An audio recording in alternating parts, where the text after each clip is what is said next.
A Fly You Home monthly membership payment plan is an easy way to take control of your care. As a member, if you're ever hospitalized while away from home, we'll transport you at no charge back to a hospital of your choice, close to family, friends, and your own doctor. You can become a member today for just $14.99 per month, $12.99 a month if you're adding to an existing Air Medcare Network membership. Find out more. Visit airmedcarenetwork.com/flyyouhome.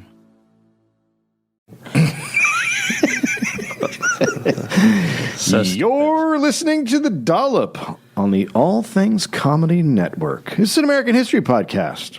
Each week, I, Dave Anthony, read a story from American history to another guy. Yeah, okay. Who is a good friend of Dave's named Gareth Reynolds, who has no idea what the topic is going to be about. Get cocky.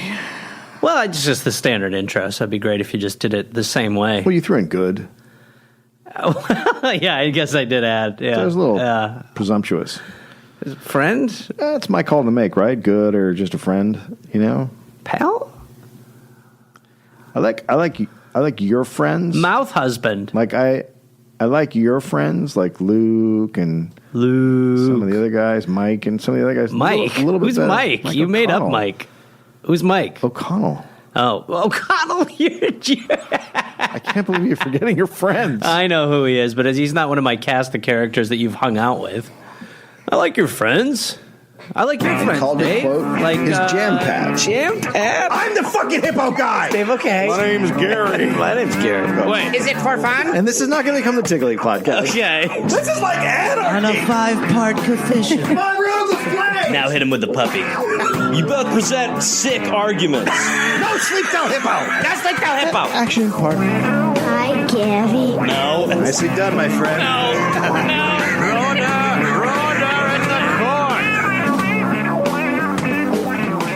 Let's explain what's happening. Let's explain it. Okay, so we've recorded this episode in the way that Dave wrote it. I did. We did it in Houston with the hilarious Daniel Van Kirk. Very funny man. Unfortunately, there was a technical glitch where it wasn't at all recorded. At all. And the guy said he never took the recorder from us. Yeah. Which is weird because he brought it back. He gave us one, so we're up one, which is nice. So the decision to not record was made, and but because it is topical and something Dave is very excited about, It has to be. it has to be, as Dave would say. We're going to record it again. So I've heard this. Yeah. Who knows how much I'll remember? Well, not very much. Okay. But we've brought in a special guest, Pam Reynolds, my lovely mother. Oh my God, I didn't see you. Hi, how Get are into you? that microphone. Hi, how are you? Yeah. Hi. I didn't know what was happening. Yeah. Hello, Dave. So that's what happened to this episode. So we recorded it. So I've heard it. You've never heard it, and it's about George H.W. Bush. Have you heard Did him? you know that? I've heard of him. Yeah, yes. he's good. Yeah. You're gonna. Did you like him? I don't think I did, but I think I liked him when he died because everybody else did. Well, that's why I'm here. Well, there we go. Now enter my job. Mother explaining CNN. Let's straighten out the history of the man known as George Herbert Walker Bush. Okay. I know some people think it's wrong to do this right after he's died, but it's worse to act like he was a great man. Yeah. And to be fair, we did this closer to when he died already. So this is the second most disrespectful it's been. That's We right. did a more disrespectful timing version. Much more disrespectful. About a week ago. Live on stage. Yeah. In the city he's from. In the city it's from, and for some reason that didn't get recorded. What a weird decision. What a weird thing that it wouldn't get recorded in Houston, of all places. You would think that Houston would be like, let's record this. You talking conspiracy, bro? Yep. June 12th, 1924. See, he's not even yelling it anymore. He's not yelling the date. He's over it. No, he's read it before, hasn't he? Yeah. It's the second time. Yeah, but this is a callback. Okay. We like your read. June 12th, 1924. I love what I'm hearing. Spot on. Brilliant. George Herbert Walker Bush was born in Massachusetts to Prescott Sheldon Bush and Dorothy Walker Bush. Very rich people. Those are very rich sounding names. Yep. Prescott. No one names gives their son a middle name of Sheldon unless they're oozing cash. No, yeah. They moved to Greenwich, Connecticut right after his birth, which is where poor people go. Sure. And they vacation in Kennebunkport, Maine. Oh, God. Look at this terrible place. It's such a shame. Yeah, Isn't it? it's sad. Yeah, they had a hard time. George went to exclusive private schools. 1924, his grandfather had founded the Union Banking Corporation. The bank was set up for a German steel magnate. George's dad was on the board of directors beginning in 1934. Who is the steel magnate? I forgot the name. But who? It's a relative? No. So his George's grandfather set up a bank. It was specifically set up to help the steel magnate in Germany do his money stuff. Okay, right.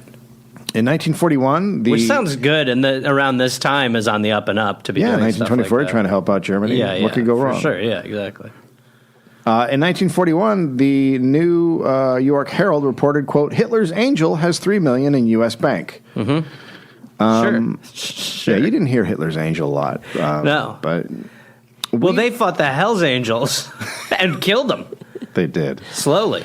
Now, we know the guy, we know the steel magnate was a huge backer of Hitler because he wrote an autobiography called, quote, I Paid Hitler. Yeah. Well, I mean, it's funny so far how little I remember. Wait, what was the book called? I Paid Hitler. I Paid Hitler. Mein Cash. But the steel magnate and Hitler had fallen out in 1939. But a congressional investigation looked into it and found it was not Nazi money that the New York Herald had reported was in a bank, but the bank was part of a network of companies that were aiding the Nazis. Sure. I don't know if you know the Nazis, but they weren't great guys. Well, Nazi adjacent is a Nazi. Yeah. Right? For where I'm from, yeah. You got a picture? We didn't get these at the live show. I have pictures of there's Daddy. There's Daddy. That's Prescott. That's Prescott you Bush. can see it. Yeah, you can see it. Yeah. You can see the douchebag in the eyes. Yeah. He's got a nice little hanky in his. He's in got his top pocket, he's got a well folded hanky. Yeah. Yep. I think that's a $1,000 bill crumpled up there to light a cigar with later.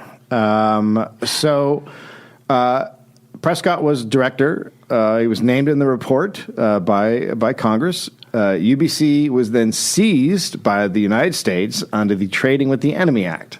Okay. So he was director. George Bush's dad was a director of a company that was seized for helping the Nazis.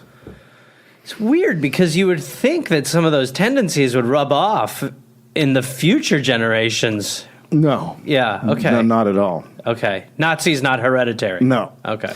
After looking at the book, Seamless Steel Equipment Corp. was also implicated as fronting for the Nazis. It was managed by a guy named Prescott Bush. Now, that's two Nazi strikes against you. That's not good. And that's not good. Yeah. But the bank was not broken up, and after the war, it was returned to its American shareholders. It's believed that Prescott sold his shares for $1.5 million. Well, that's how you learn a lesson. Yeah, well, that's teaching them. Yeah. That'll show you for helping the Nazis. Well, what did I get from working with the Nazis besides 1.5 mil? Yeah, a lot of people at the time thought he should have been imprisoned because that's what the law called for. On what grounds? Working with the enemy. Huh. Yeah. Huh. Yeah. Anyway, he made money. Yeah. America's really great. good. At Good least place. that stuff stopped. Yeah. At least we put a halt to that. Oh, my God. Anyway, right before that scandal broke, young George joined the U.S. Navy. Did you know about the Bushes and the Nazis? I didn't have a clue. Are you surprised? Here, get in front of that microphone. Oh, I'm very shocked, actually, yes. I didn't have any idea at so all. George H.W. Bush's father, yes. Sheldon Prescott or whatever. With $1,000 bill in his pocket. Photos. Was a Nazi. I don't have any He's a photos of Nazi. him as a soldier, which is fine. But he, You mean in the Third Reich gear? No. George fought for us. He joined the Navy on his 18th birthday. Okay. And he quickly became a pilot in just 3 days before his 19th birthday. He was the youngest pilot in the Navy. Well, it's easy to be the youngest when it takes you 3 days to get your license. Yeah. You're like, wow, that was really fast. He was assigned to the USS San Jacinto and nicknamed Skin because he was so lanky. Sure. Sure. I know it doesn't make much sense. I Unless you have remember like that. skin hanging off of you. Then, Which he will. We'll get there. Oh, he will. yeah, that in the happens at the future, end. and Yeah. that's what happens Well, in he the probably end. has now, hasn't he? Yeah, no, now. No, now definitely. Now definitely the name. Really? It's really skinny. Yeah. He flew in the South Pacific and during a raid was shot down. Your skin's caught in the propeller again. 2 of his crew members were killed. Goose and Iceman? Yep. Okay. Oh, so you know the story. Well, I heard it once. Yeah. Goose. Graham. No, Mum. My mother has a goose friend in England. Literally. Oh, no, I've seen the I've seen the Graham. video of the goose. Yeah. Yeah, that's a good goose. Yeah. He's a good goose. Anyway, Sorry. back to the. Back to the story. Yeah. So he over the years, he had different stories of how the guys died. Because as a captain, you're supposed to, or the pilot, you're supposed to jump out last. You're supposed to make sure your crew is safe and then you go, but there's different versions of what happens. So potentially he prematurely ejaculated. But that's one of those things where you give the guy a break on that one because you're like in the throes of death? Yeah. Right. So you're like, hey, I'm sorry about all that protocol nonsense. So George spent 90 minutes in the sea before being rescued. All the time they were trying to kill him, and but planes were circling around American planes to try and keep him safe while fighting off the enemy. So it was a whole thing. Okay. Other guys got captured and their livers eaten by the Japanese. Pardon? Yep. You heard of that? I know they were very cruel, the Japanese. Yeah, but they ate the livers of some of the men that they took. I think, yes, I'm not surprised, actually. Yeah. You're not surprised by the liver eating? No, I'm not. I am a bit really. Is that to because be of the honest. English cuisine? We love a bit of Yankee liver. Where's the bacon? Yeah. I like chips with mine. Oh, yeah. Oh, It's the gravy. Gravy on it, yeah. Oh, liver. It's a fryer. Liver and gravy. So after he got rescued, he went back to flying missions. He ended up flying 58 combat missions and was decorated with the Distinguished Flying Cross and 3 air medals.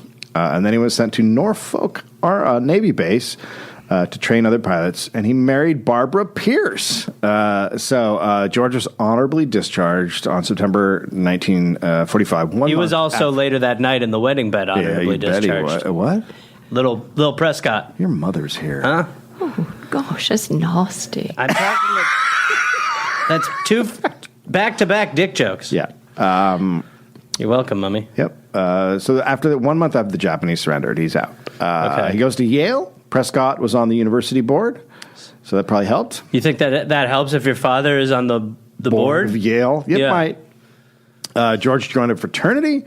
He was on the baseball team. He played in the first 2 College World Series. Okay. And most importantly, just like his dad, he was on the Yale cheerleading squad. Right. Sure. And so was Little Bush, wasn't it? all 3 were Little on Bush was a cheerleader. Yeah, all 3 of them were cheerleaders. Really? Yeah. Yeah. Runs in the family. I don't mean to laugh at it. It was a No, regular... you can laugh at it. It's fine to laugh at that. It's just... we've definitely gotten away from that. Yeah, it's stupid, I think. I think that would be a nice way to change up cheerleading again. Get split it with guys. Get 50% men in there. Every time when I watch college basketball and every time I look at the cheerleaders, I'm like, what are you doing? Why? Professional cheerleaders are paid shit. No, garbage. They're paid like Absolute garbage. $50 a game or something like that. Yeah, it's fucking terrible. It's one of those things where they go, it's exposure for you. Yeah. You're like, I'm in Ohio. What kind of exposure am I getting? Hey, come on. You can't buy this kind of press for the 2 seconds before we go to commercial when we show the score.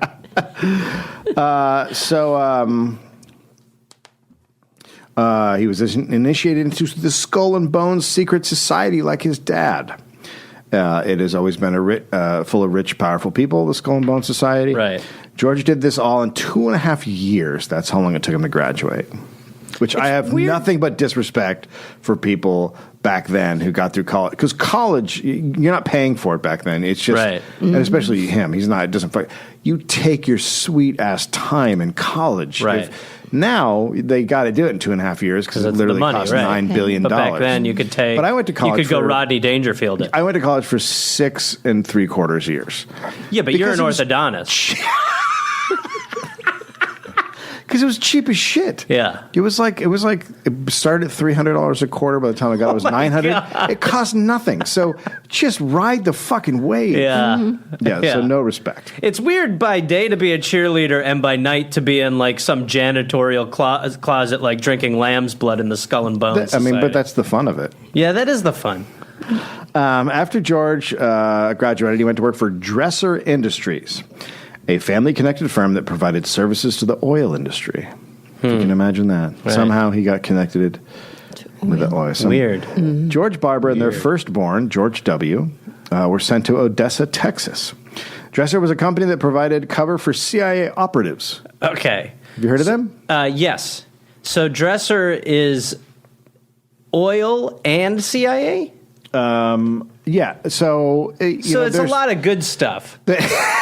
They do everything that's great. Like you finally combined a government agency That's with right. a toxic fuel. That's right. That's cool.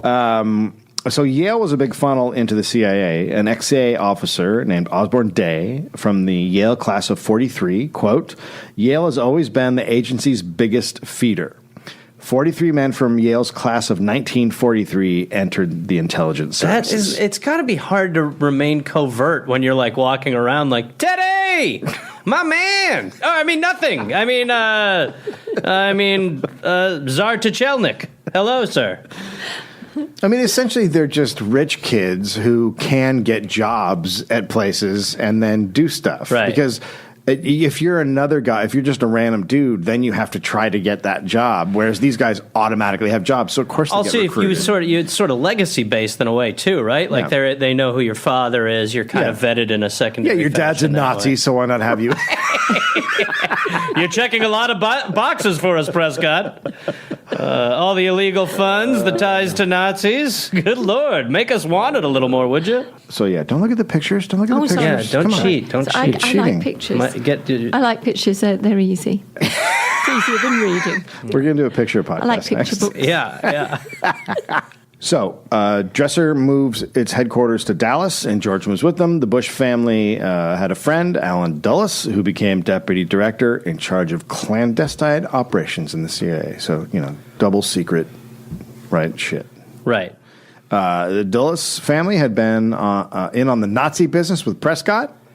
So, Cool when Nazi business sounds like a cartoon strip. no, it's great when that doesn't matter. Right. It's great when Nazi on your resume just means like, hey, come on in. Well, now, I mean, it's a great time for Now it it's helping. Yeah. So Prescott was now running for Senate in Connecticut, and George was made the Midland County chairman of the Eisenhower campaign in 1952. So I hope he got a little button or sash. sash. He wore sash. I would love for that to be on a sash. He wore sash, and he was really great in the swimsuit competition. Yeah. Skin? How would he not be? I mean- Jeez, where is it all coming from? Hello, boys. It's me, Skin. And he did his own cheerleading He Yeah. did. Oh, Yeah. yes, he did. Yeah, for your talent. with your sash on. I'm going to cheer. He's now the link between Big Texas Oil and the Republican administration, right? So he's in a great That's pretty position. cool. Yep. So George struck out in the oil business on his own. If you invested in George H.W. Bush, you're getting the vast connections of Prescott Bush, who's super inside with the Eisenhower administration. So money is rolling in now. Right. In 1953, George joined up with Hugh and Bill Ledke to form Zapata Petroleum. Okay. Ledke had a, quote, hunch. He just had a hunch. He had a feeling about some stuff. And that led to 127 straight wells that came up with oil.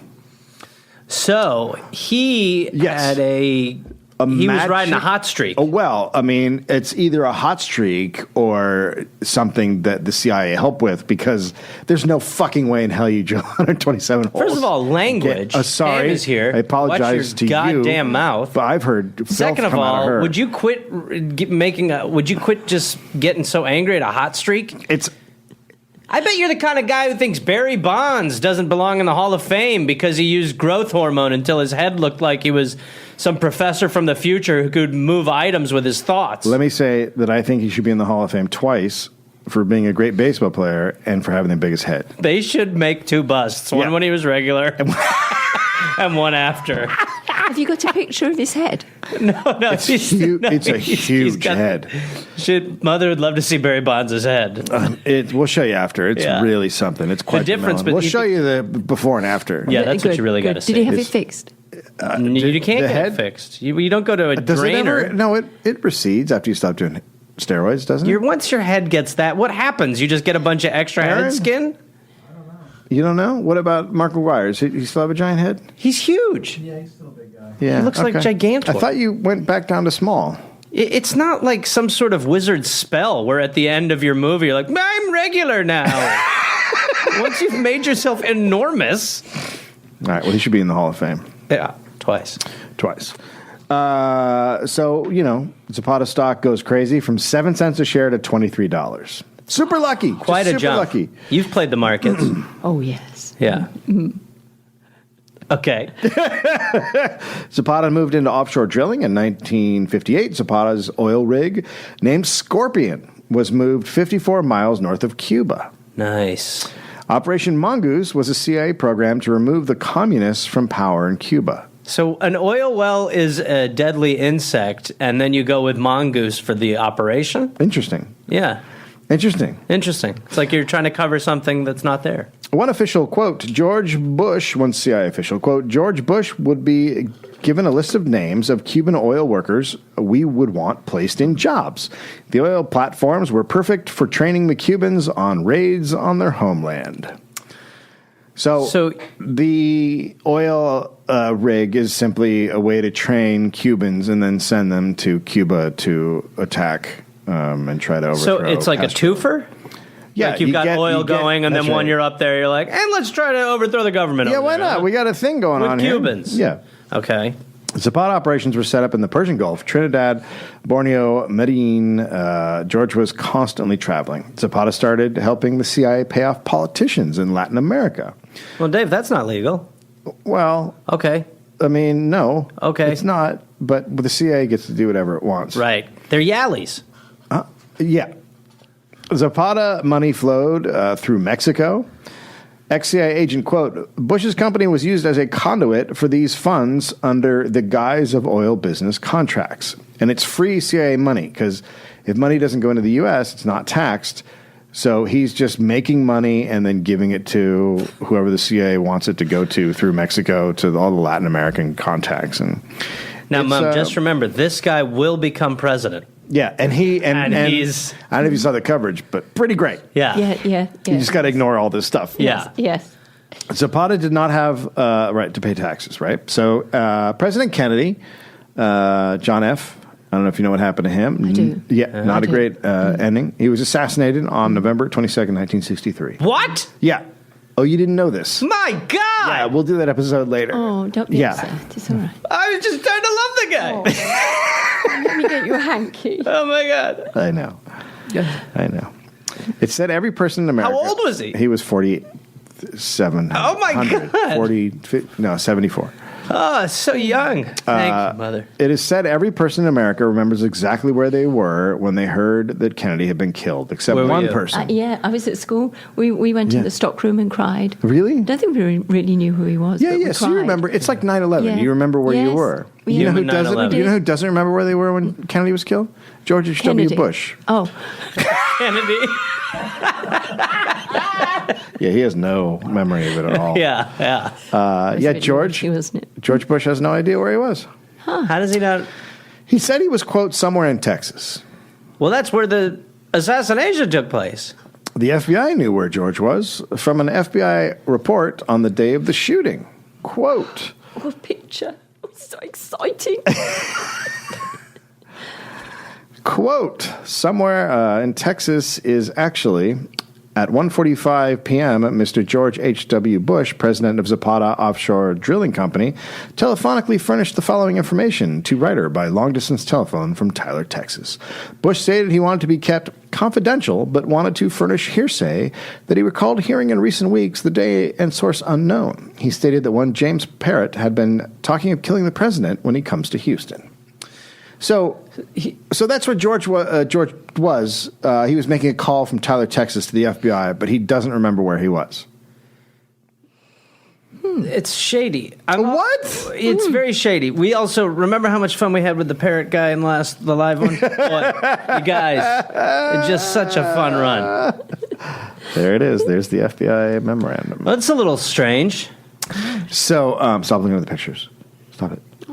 Yeah, you're cheating. You're totally cheating. Yeah, you're cheating at the Dollop moment. Come I'll on. just put this up. I'm sorry. Here you go. There you go. You can look at that. Yeah, interested in that? Yes, it's nice. It's a picture. So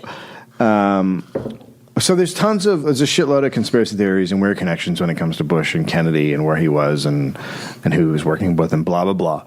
I'm not going to wade through it because I don't, number one, give a shit about the Kennedy assassination, but I also don't care about conspiracy theories. But we do know that he lied and he knew where he was. And we know what he was doing when Kennedy was shot. Shooting.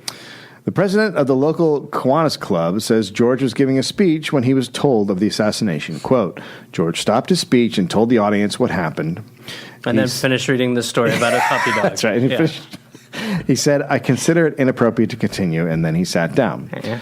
So it's up to other people to decide why a guy in the CIA would make a phone call to establish where he was to the FBI on a certain But when day. you're saying that, it feels like you've made the decision. No, I mean, was the CIA involved? The CIA is fucking involved in everything that's wrong, so probably somehow. But I mean, allegedly, the thing that I've never looked into the assassination stuff, but the thing that makes most sense to me is that Oswald was a CIA operative because he spent years in the Soviet Union and he did it, so they were just covering for that. But that's what I think. Anyway, I haven't looked into it. Like I said, in 1964, George ran for Congress and won. So now he's super rich from Zapata and obviously his daddy. He voted for the Civil Rights Act, even though most people in his district were against it. So that's actually a thing. That's good. He supported the Vietnam War. He was reelected in 1968. Nixon saw George as a Nixon man, which means which is deal. good. Well, Nixon, it's for me or against me. Like he's really right. No, it's good when you're crazy. like, Satan's coming to my show tonight. He's scouting me. Nixon convinced George to run for the Senate, which he did in 1970, and lost. Okay. Okay. Yeah. Nixon then named George ambassador of the UN. Okay. So he's moving up. Right. Getting the credentials. Mm-hmm. And in 1973, George became head of the Republican National Committee. Moving up. With Nixon's pushing all that, Party? yeah. Then came Watergate. Now, during Watergate, there were these burglars that broke into the DNC. And First I've heard of it. And they were paid by people. Somehow... Imagine Nixon, like, when he first heard about it, having to react like he didn't know. I can't, I just... Wow. One more time, the name of the place? Water Bridge? I've never heard of this place. Somehow the... God damn, it's hot in here. Somehow the Mexican CIA money line, quote, made its way into the hands of the Watergate burglars. Interesting. So the CIA, so the Watergate burglars were David, paid. just sounds like the CIA might have been involved. Yeah, and then I don't know what company does business down there, but there's maybe some sort of Mexican. How about Zapata Offshore Company? That company. Yeah. So it turns out we know someone who has a CIA Mexican connection and is close to whatever. Yeah. Whatever. As Watergate broke and evidence mounted, George came to be seen as a Nixon apologist. So imagine it's clear that a president has done something very criminal, and then there are a bunch of guys in his party who are like, that's not true, even though it's getting more and more obvious every day. Weird. It's just such a weird... Imagine. But then at some point, like a recording came out or something came out, and it was fucking over. It was too obvious. Right. And then George requested Nixon resign for the good of the party. So he's out. Ford becomes president, and then Ford picks George to be director of the CIA. Right. This is before he pardoned Nixon. Or this is after. I don't know. Who knows? Before or after. I think after. So the Democrats controlled the Senate with 60 seats, if you can imagine that. Uh-huh. And a lot of them, that's the most fantastical thing of this whole story. A filibuster-proof Senate of Democrats. Yeah. A lot of them are still angry that George had been such a partisan hack during Watergate. Plus the CIA is a shit show at this point. Okay.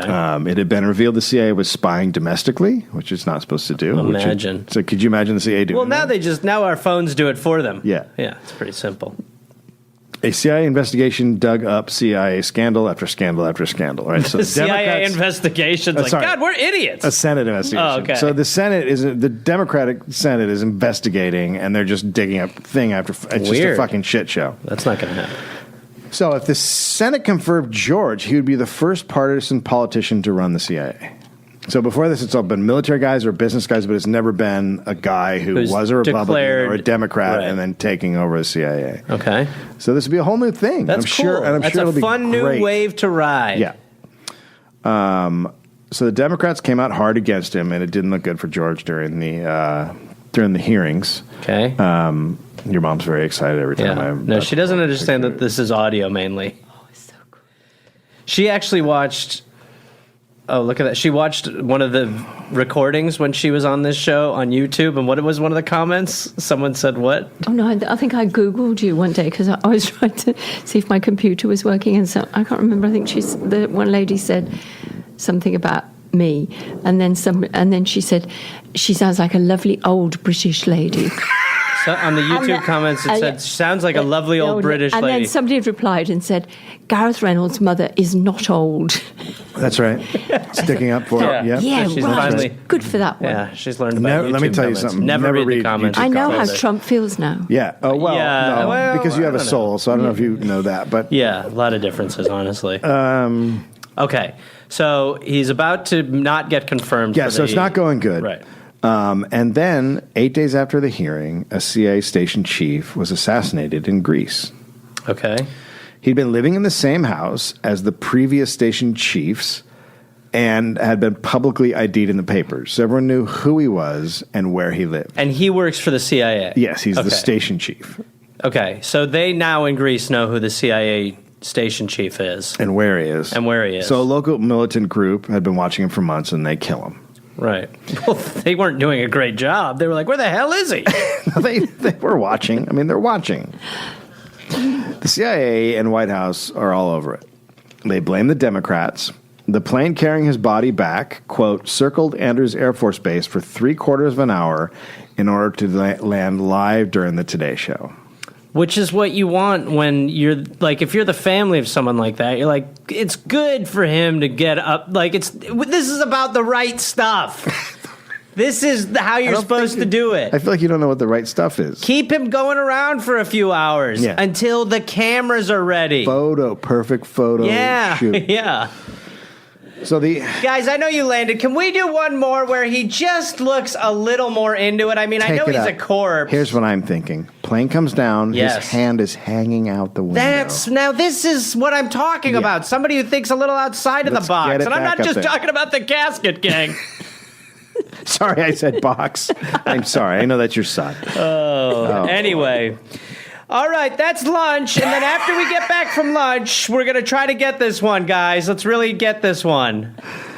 The outgoing CIA director blamed the station chief's death on, quote, the sensational and hysterical way the CIA investigations have been handled and trumpeted around the world. So just blaming Democrats for the guy's death, even though it's clearly the CIA. So in a way, it is like the invention of partisanship on this level, right? I mean, there's always partisanship, but this is a different, this is a Gear shift. This is, Right. for sure. We're in fourth. But that's what happens when you're trying to put a partisan guy on the... Sure. Yeah.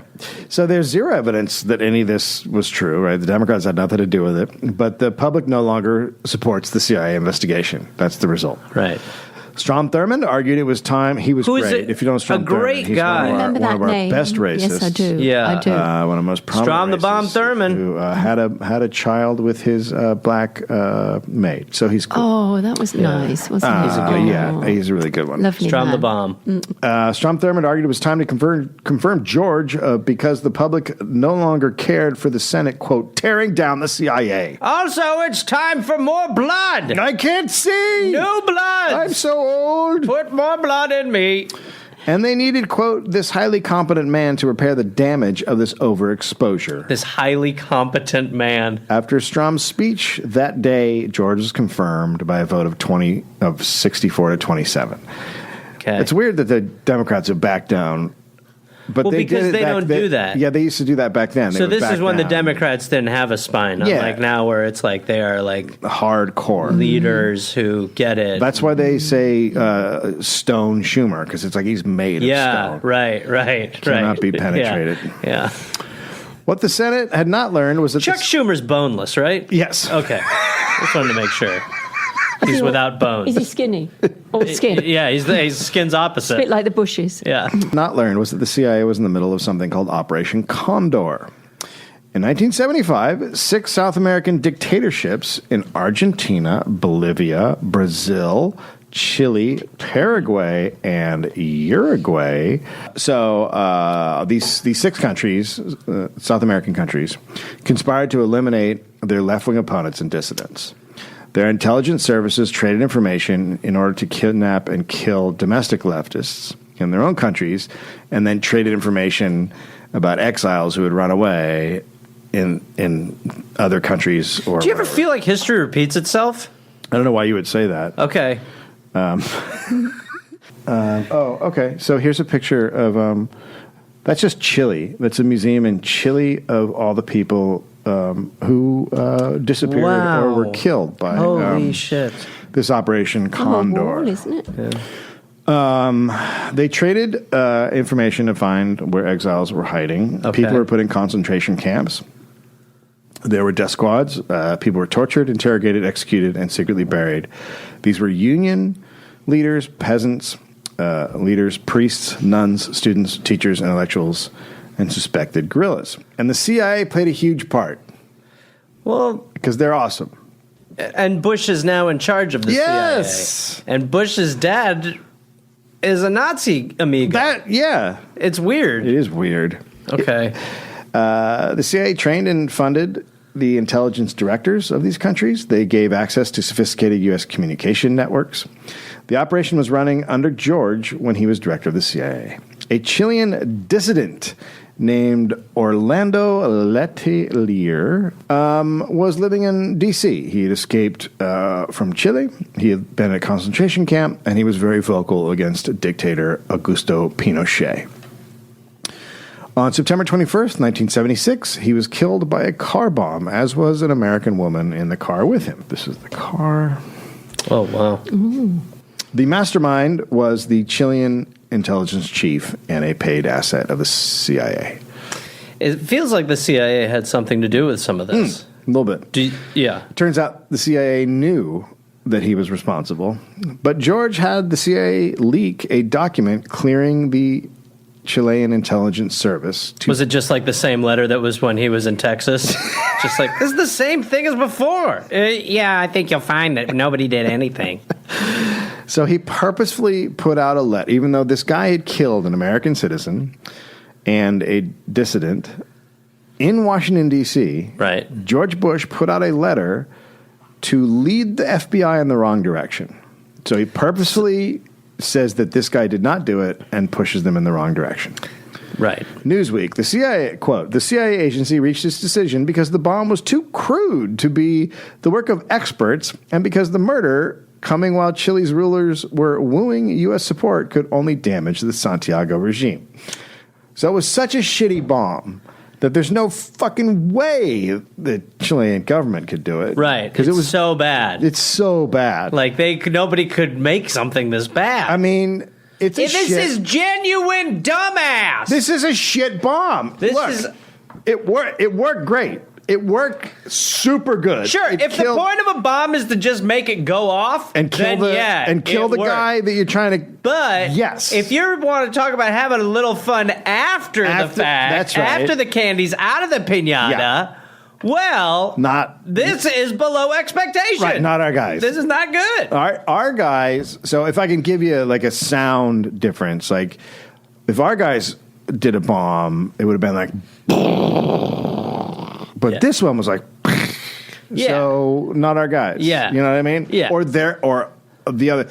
When I say our, I mean not our. Not our guys. Not our guy. The other guy. We're saying R as in the letter R. R. Our guys. That's what they call themselves. They got a commercial. So George, as head of the CIA, protected assets who killed an American citizen and a dissident on United States soil. Also, a murderous Really dictator. just shattering a lot of firsts, Yeah. which is cool. Also, a murderous dictator could continue to kill off people who were leftists. George served 1 year as CIA director. President Carter booted him. In 1980, he ran for president. But George couldn't beat Reagan. Right.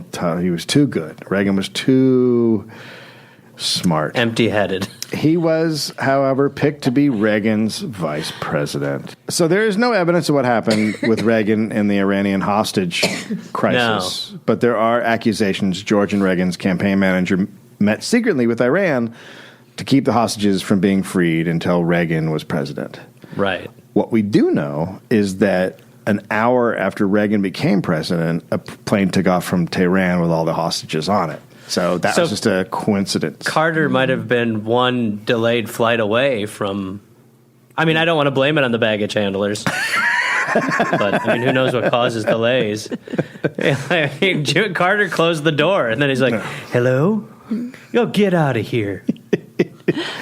In July 1979, the Sandinistas took over in Nicaragua after fighting for a decade against the Somoza dictatorship. Okay. So leftists are in power in Nicaragua. Finally. Reagan and George, no like. No like? No like. Why? Why no like? Leftists. But come on. Yeah.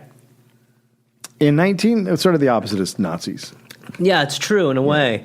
In 1981, CIA Director William Casey laid out a plan to launch a secret war against the Sandinistas. George backed it, Reagan approved, and the Contras were born. You guys love the Contras, right? Sure. Most of what I know about Reagan is from Killer Mike's song Reagan. That's good enough. Yeah. 15,000 strong, in August 1982, Congress passed the Boland Amendment forbidding the U.S. from financing the overthrow of the Sandinistas. Okay. So it was officially illegal. Yeah, they're like, do not do this. We do not want this happening. Okay. Shut it down because it'll make things worse. Okay. So you're saying we do not... Don't do it. Don't do it. We don't want it. We don't want it. Nope. Don't do anything to pay for it or trade with them or anything None of it. Yeah. And what if we, what if we were to accidentally... Okay, can I just throw out a hypothetical situation? Yeah. Okay, we're all hanging out. Okay. We're at a picnic, but we have separate picnic areas. Yeah, right now it's a really bad... Okay, so there's a bunch of there's two different picnics, and there's a picnic and there's separate picnic areas, and in between the two picnic areas is a bunch of money. Now, can we help the Sandinistas lift up the money? No. And put it in their things? No help. Wow. Okay, no helping the Sandinistas. Can we give them money? No. Okay. That's the whole thing. We just said you can't give them money. Okay, yeah, that's the picnic thing threw me off. Your idea when you said the picnic thing. I didn't say the picnic thing. Whoever said it doesn't matter. The point is it's a pretty good point. You said it, and it's not a good point. Okay. There's no money, no helping. Okay, one more. May I throw one more? Go ahead. Everybody's skinny dipping. This is a separate thing. Everybody's skinny dipping. I accidentally switched my pants that has a lot of money and weapons in it with one of the Sandinistas' pants. No. And he doesn't realize until he's miles away. And I don't realize till I'm miles away. Then I think it's better if he keeps those pants, even if it has money and arms in it. And arms. Well, how big are these pants? I know pants are normally for legs, but these are arm pants. How much money? I mean, what is enough to get him to go away, I guess? To go away? Well, I mean, what is a bill? I don't know. As much as they need to do what we say, I guess, is how much is in the pants. No, none of that's... Okay. Well, I'm glad we did this because now I know what is okay and what is not okay. Yeah, I'm worried is what I'm concerned. I'm going to call them and get their routing number. What? Give them a piece of my mind. No, that's not how you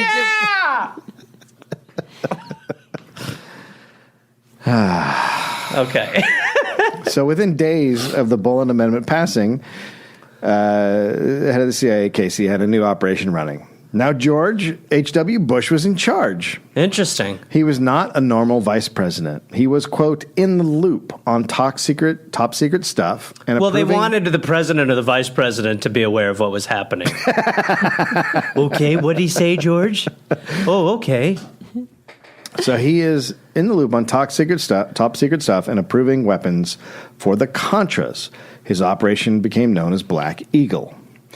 The names are getting cooler. So George brought in CIA operative or ex-operative. His name is Donald Gregg. So what happens is Donald Gregg comes in, and Donald Gregg is a CIA guy. And then after he comes in, he leaves the CIA. So he immediately gets a job in the White House, and then he immediately leaves the CIA, which a lot of people call that It's weird. a cover-up. It's clearly he's still doing a CIA operation. You think? He had You can't do both. So Greg became George's national security advisor. Now, previous vice presidents, national security advisor, would just like prep overseas trips. Like if you're going to Paraguay, they go down and go like, "Hey, the president's going to come. Here's the hotel he's staying in. Let's set up some hotel. meetings." He wants to be at this cabana. Yeah. He likes these towels. Right. He likes a good Mai Tai. But Greg is all involved with the Contras and what the Contras are doing. Okay. And as a vice president, no one has done what George has done before. Vice presidents good way. Are not, no, Oh, they're sorry. not. They are not in the loop on Right. top secret shit. Right. Also Panamanian dictator General Manuel Noriega also became involved with this Operation Black Eagle. He got involved because the Mossad introduced him to Greg and the gang. Wait. The Mossad is the Israeli Mossad. Okay. They are involved. Okay. How could they not be? And this is, we just call this guy Greg. I just love that Panama's just got so many people just doing horse shit that the Mossad's like, "Oh, you want to meet the general?" There he is. We're drinking. We're going Vegas. Noriega then allowed Black Eagle planes to land in Panama and use Panamanian companies to hide payroll. So they're flying in with the guns and the money and stopping in Panama. It's a great setup. Yeah, it seems great. I mean, if you get away with it, this is a real winner. Yeah, it's nice. Now, Noriega had always been buddies with the CIA. Sure. It's how he stayed off the U.S. radar. So he's never in trouble because he's always given up information. That seems to be how you become friends with the U.S. Yeah. In 1976, when he was intelligence director in Panama, he was a CIA informant. It's terrible for Panama. He even had a meeting. They always seem like they're one step ahead. He even had a meeting at the Panamanian embassy in D.C. with George H.W. Bush, who was a CIA counterpart at that time. Okay. So they've known each other since 1976. Very familial. Yeah. George and Manuel met again in December 1983. Good to see you again, Manuel. Hey. Hi, Manuel. George just happened to be in South America on a, VP business. George reassured Noriega he would always be an important United States ally. And as soon as Noriega was involved in Black Eagle, he began using the planes to run drugs into the United States. So wait. So, and again, I've heard this, but Noriega, so these planes are U.S. planes. Well, they're secret CIA. They're secret, right? But they're under US CIA control. planes. They're under so U.S. control. Right. Okay. So they're using them to run arms, Weapons to the and money, get money, and then to buy weapons with the money, Right. and then run the money and run that's the not weapons good in enough for Noriega. He's like, we also got to moonlight as drug planes. Yeah, so he's got the drug. As soon as the planes are landing, he's filling them up with drugs and saying, "Take these into the U.S." Okay. So the guys who are pilots for the CIA are now flying drugs into the U.S. Right. Which steps it up a little bit. Hey, it's definitely a take it up a notch kind of thing. Instead of stopping it, the U.S. made a deal. 1% of the drug income from Noriega's planes was set aside to buy weapons for the Contras. It would have been nice if you finished that with Toys for Tots. But instead, it's like 1% has to go These are going to go to death squads. to death squads, okay? It became, over time, several $1 million, that 1%, which just goes to show you how much Noriega's making Right. of his fucking drugs. Right. People in Black Eagle say George Bush was very aware of Noriega's drug flights. It's cool. It's totally cool. That's why I have a picture of him smiling. Yeah, well, how could he not be smiling? He's like, I left all the way to the bank, morning and night. So he's super cocky, Noriega, and the reason he's Can't cocky tell. is because he liked to blackmail people and had hidden video and audio equipment in government offices all over Panama. Okay. So he began to compile a dossier on Bush and Black Eagle and his staff and everything. He had copies of Black Eagle reports and videotapes of meetings. That's a lot. Yeah, he's got a lot of shit. Yeah. So Reagan and George ran for a second term. George was snippy on the campaign trail. I don't want to talk about it. I'm not happy, but I don't want to talk about it, Ron. When he was asked... Well, to be honest, when we were getting on the bus, you jumped ahead of me.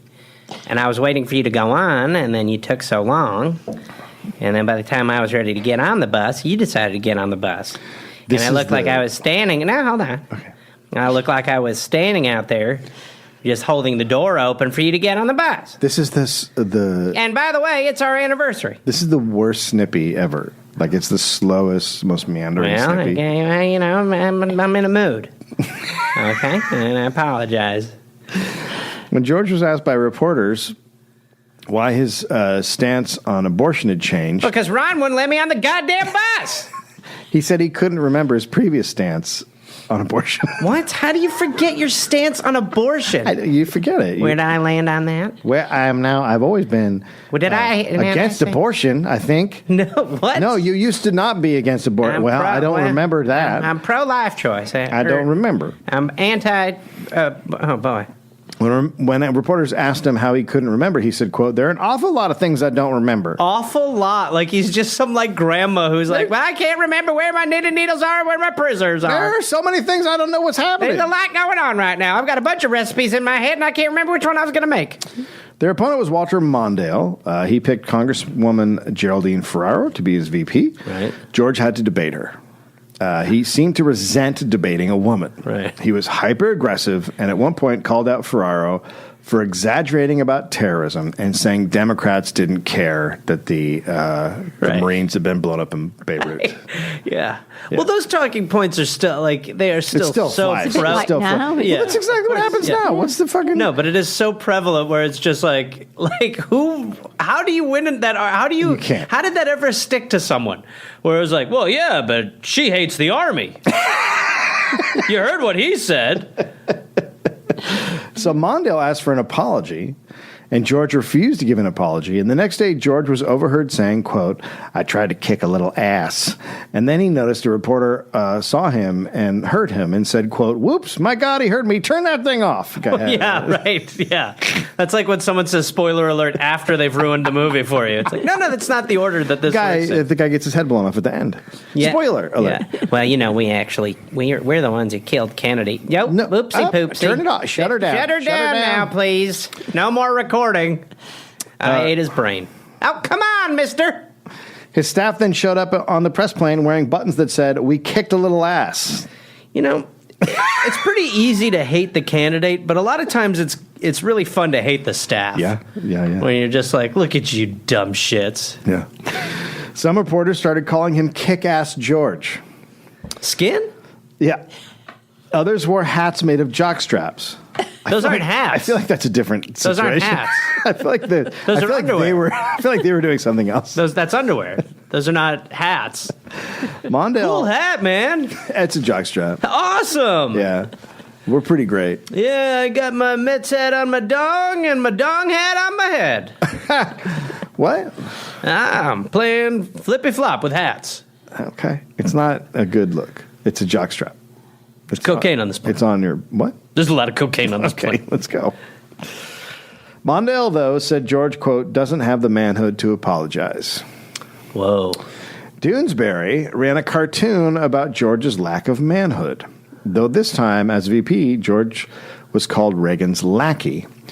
the president's brown-nosing yes man. So he's getting it from all sides. And You get a worse. brown nose when you wear a jockstrap for a hat. I do. Yeah. Throughout, and it got worse. All this stuff sticking to him. The manhood stuff, the calling him a lackey and a brown noser. He had assholeish behavior during the campaign. The Washington Post wrote, quote, "He seems to reveal himself as blustering, opportunistic, craven, and hopelessly ineffective all at once." People have this idea that George Bush was like a well-spoken and decent president, and my memory of him is that he was a bumbling fucking idiot. But here's the problem. He had a son who was even more Worse. bumbling. And That's right. It's weird how his son would be fucking dumber, but he was. So now when you see them together, you're like, oh boy, H.W. is really smart. Yeah. While he W wasn't. is just like, Reagan was a fucking idiot. well, Bush was a fucking I idiot. don't know about that. The next Bush was a fucking idiot. I don't- and now I we don't have a agree with that at all, colossal David. borderline hamster in the fucking White House. Who are you talking about? Thank you. What do you mean? Thank you very much. In October, Get the meatloaf. and in, Huge. Huge. in October 1984, Congress passed a second Boland Amendment to stop payment to the Contras. So it's now that- anything, you couldn't give anything but humanitarian aid. Like now they're just like, seriously, don't. Okay, well, hypothetical situation, if we may, since we have to Yeah. go through this all again. Yeah. Okay. One of the Contras has terrible breath. Yeah. And I run into them, and they say to me, "Can I have a breath mint? Can I give them a breath mint?" No. I can't give a Contra a breath mint. No. Okay, well, what if inside the breath mint is $100 billion? No. I can't give him a breath mint. We just said you can't give him a breath mint. Hypothetical. We No, both we find did- a treasure map, and their treasure is buried by me, and I give them the map, and X marks the spot. No. Okay. That It's a gray area. No, it's not. Black Eagle operatives are becoming leery of Noriega and the drug runs. Weird. Agent Lou Archer, Studio quote, 54 Airlines wasn't working out. Agent Lou Archer, quote, "He would get somebody to take a load to the U.S. and presto, he's got you for life. This is his modus operandi, compromise somebody and then blackmail him." Now, at this point, the Mossad gets out of the operation because they're so freaked out about everything Noriega's doing. And people are becoming aware of what's happening. And the Mossad and the CIA end up pulling guns on each other, or the Black Eagle guys, in a like a operation house in Panama. They end up not shooting each other, but they get so far and so heated that they actually pull guns on each They other reservoir dogs each other Yeah. in a shed. without the ear coming off. Right. That's the whole thing. You seen Reservoir Dogs, Mom? Spoiler. No. Spoiler. I A guy's haven't. ear it just comes. Oh, no. No, they cut a guy's ear off. Oliver North's Operation Oh. Enterprise, also to fund the Contras, was getting going as George's Black Eagle was wrapping up. Just George like was, Oliver North used to. Yeah, okay. Yep. Yeah. So George is then in the loop, and he's kept up to speed on every fundraising activity of Oliver North. So he knows all the money and everything that's happening with Oliver North, which is, as we know, A lot of illegality. that's weapons coming from the Middle East. I think at first they're coming from Lebanon, and then eventually Iran. And it turns out we're not friends with Iran at the time. It's also weird that people think that the U.S. Started bringing coke into this country and afflicted the nation with the drug. To bridge the gap between operations, another operation was started Wait, that's operations on operation. called Supermarket, which ran out of Miami. Took a dive. The Dade County Republican Party chairman was raising money for it. Quote, "The word on the street was that Jeb was the man to see if you wanted to help the Contras." U.S. Evening News, Jeb's got all the brains that Skin did. CBS Evening News, the Miami Herald, and other legitimate media outlets reported Jeb's involvement when the story broke, and then it just disappeared, and no one ever discussed the story again. So media's been working for a while. Yeah, it's all been happening for a long time. Now, a plane was shot down in Noriega. 2 of the guys on the plane died. In Nicaragua. One did not, and there he is. Yeah, he looks like he's like, boy, I'm glad I'm alive. So word is now out about the operations immediately. U.S. There's a CIA guy. U.S. is funding the Contras. Bush says he knows nothing. And quote, Watergate. And yeah, what? Watergate.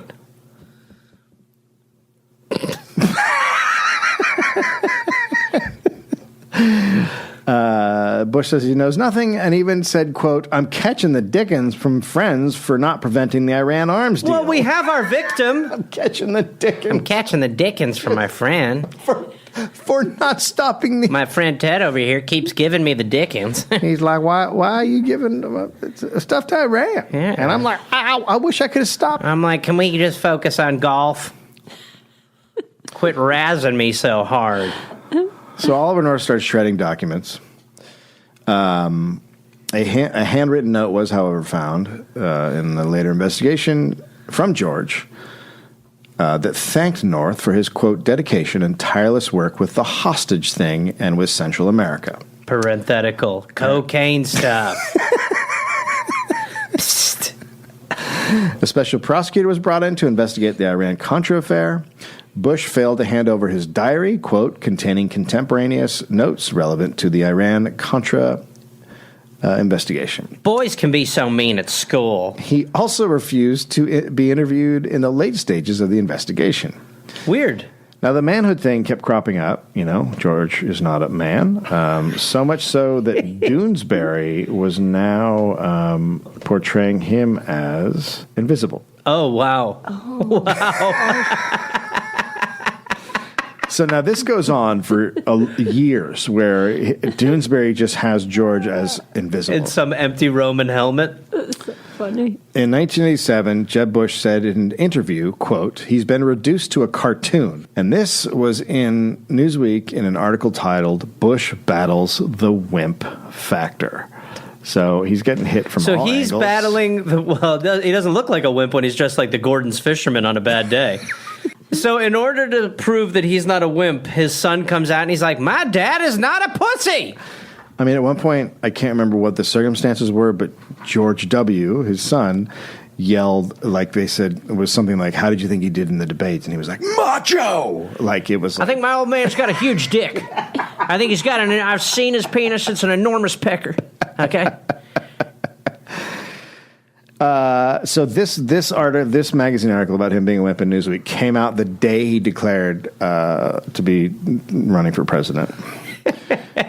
George later he couldn't look like a bigger wimp. Yeah, he looks terrible. Yeah, we're lost. George admitted he wanted to, quote, kick the hell out of Doonesbury creator Gary Trudeau. I want to show him the dickens. George then went on the campaign trail. George visited Auschwitz on September 29th, 1987. He said, quote, how's my room?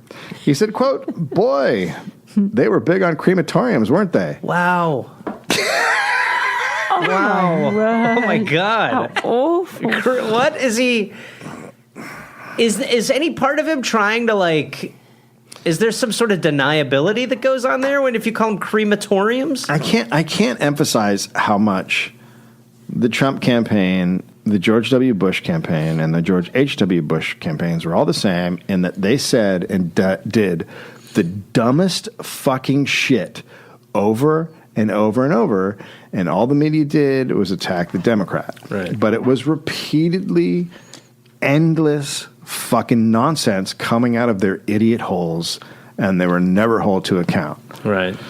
It would just be like laughed off instead of being like, hey, this guy might be a fucking moron. Which just goes to show you that the truth, like the reality is that you're always going to have corrupted dickheads who are trying to take it all away from you. There's a referee who is supposed to report on what reality is and tell you what's important, and then they just haven't done it at all. They've become like you. Like, I mean, it's like the dog who gets fed from the dinner table at this point. It's like, well, don't even put food in the dish anymore. These idiots just expect it when you eat. Yeah. So he's running against Michael Dukakis in Massachusetts.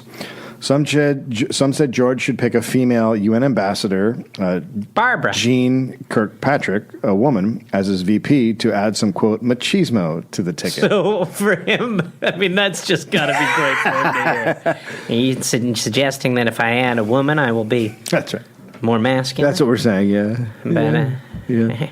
Look at Skin raise his arms up. Huh? Look at all Skin. Honey, go get the empty barbells.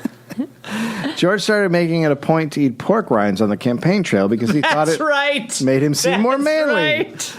He's eating pork rinds because he thinks it makes him manly. That's such a Connecticut, kind of Bunkport, Maine way of thinking about I don't know how you big city folk do it, but down here we just eat a bunch of pork rinds. No lamb for me. I'll have pork rinds. The reporter asked him if his public perception was at odds with reality, and George said, quote, much different. For example, I like pork rinds. That doesn't fit the mold. Yeah. See, I'm totally out of the box. I like pork rinds. A tough son of a bitch. I'm not a wimp. On the trail, he scoffed at environmentalists against Man, have yourself some pork rinds. who were against the Alaska oil pipeline because it would harm the caribou population. Quote, caribou like the pipeline. They lean up against it, have a lot of babies, and scratch on it. There's more damn caribou than you can shake a stick at. That's like 8 different arguments that are all incorrect in one. Yeah, but it's exactly what Yeah, we were Trump would say. Yeah, for sure. It's exactly what Trump would say. You got the caribou. They're having sex with the pipeline. Some of the caribou that are coming out of the baby caribou are some of the best caribou we've ever seen. We've never seen caribou like this. Actually, one of them came out, looked at me, first words out of his mouth, Dada, thank you. Okay, thank you. In April in Pennsylvania, he said, quote, what's wrong with being a boring kind of guy? It would be a bad idea to kind of suddenly get my hair colored and dance up and down in a miniskirt.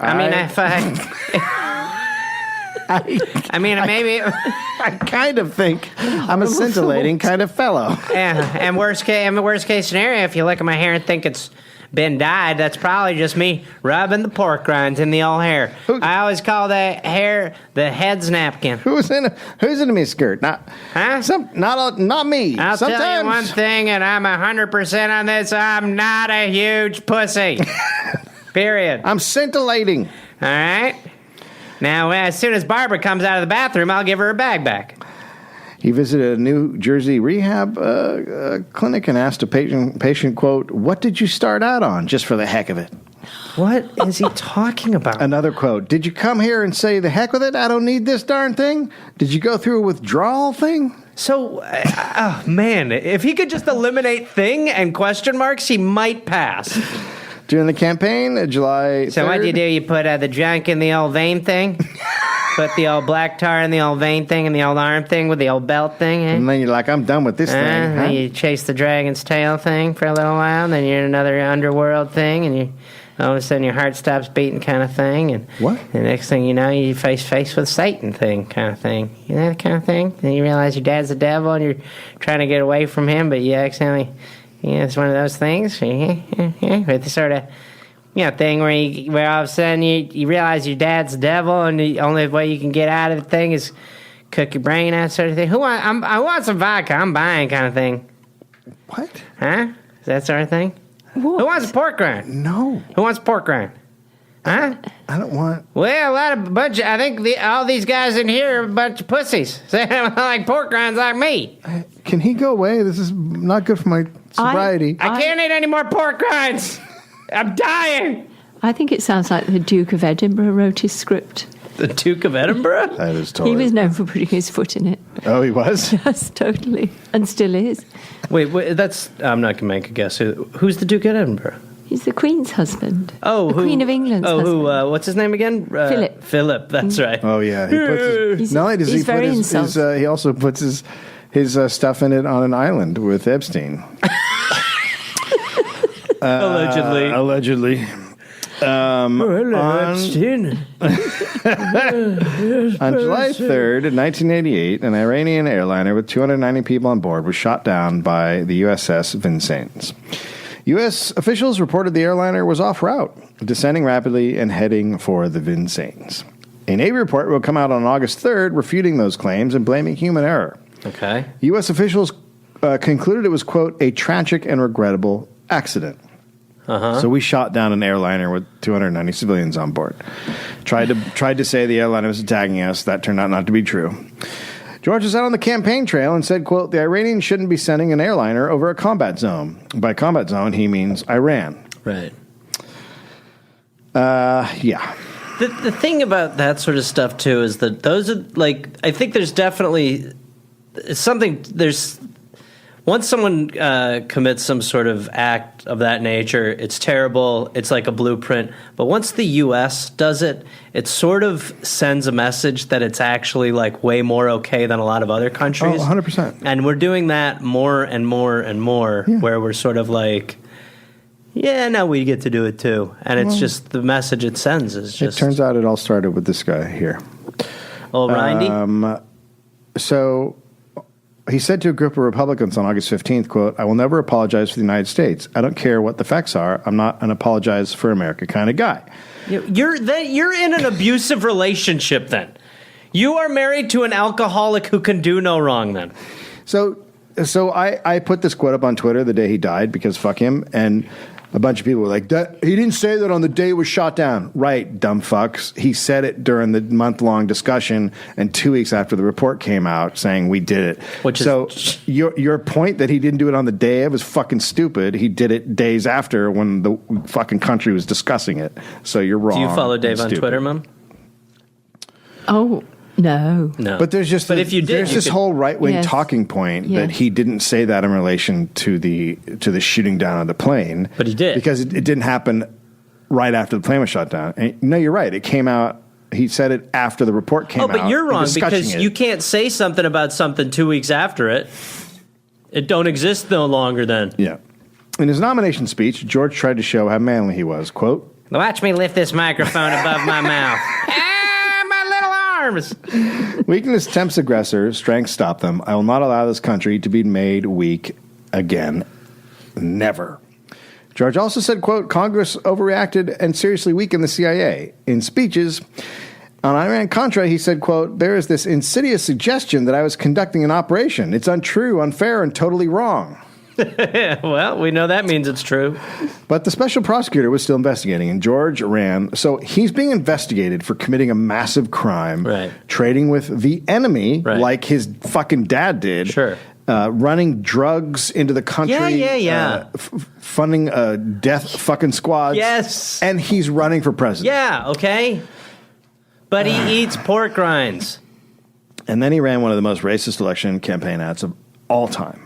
Willie Horton was serving a life sentence for murder in Massachusetts, of course. Do you remember this ad, Mom? I remember all this talk, yes. Of course, as we know, Dukakis is from Massachusetts, so they decided to link this up with Massachusetts. So Willie Horton is serving life in prison. He's furloughed. They have weekend furloughs there. You get to get out of prison, come back. This guy, Willie Horton, gets out. He rapes a woman. Bush campaign director Lee Atwater came up with an idea. Say Dukakis furloughed him and then show Horton's picture. Now, Dukakis does not furlough people. He's a fucking governor. He's not watching the gate. So it's this big black scary guy, right? They take the most scariest picture they can find. The victim was white, so everyone calls the ad racist. George said that it was, quote, absolutely ridiculous. But even right-wing operatives like Roger Stone thought the ad crossed the line, and he told Atwater, quote, "You and George Bush will wear that to your grave. It's a racist ad. You're going to regret it."